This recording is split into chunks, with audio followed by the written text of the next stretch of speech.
gente! Eu sou a professora Lara e eu e a professora Thaís, a gente vai explorar um pouquinho do Carlos Drummond de Andrade aqui nessa nossa Semana da Poesia, tá?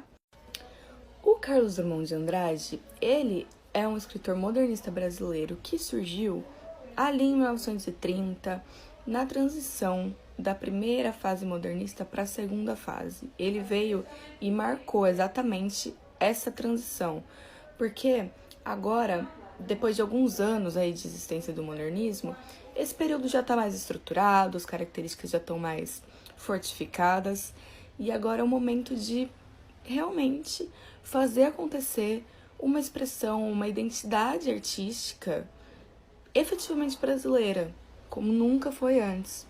E é nesse contexto que o Carlos Drummond de Andrade surge aqui no Brasil. Considerando então esse contexto, o Carlos Drummond, ele vem com uma postura gauche, que ele mesmo se refere assim a ele, que é como se fosse uma personalidade mais introspectiva, mais tímida, de alguém que não se encaixa exatamente nesse mundo, nessa sociedade. Então, por conta disso, as obras do Drummond acabam sendo muito sentimentalistas, ele é muito irônico e ele tem o eu lírico sempre muito centralizado, porque ele não se encaixa no mundo. Então, a poesia dele, a obra dele, vai ser o lugar dele. O Drummond, ele é sem dúvida nenhuma um dos maiores nomes da literatura brasileira, e foi por isso que a gente escolheu apresentar ele hoje, para trazer um pouquinho dessa inspiração e não deixar nunca cair no esquecimento. De Carlos Drummond de Andrade, Congresso Internacional do Medo.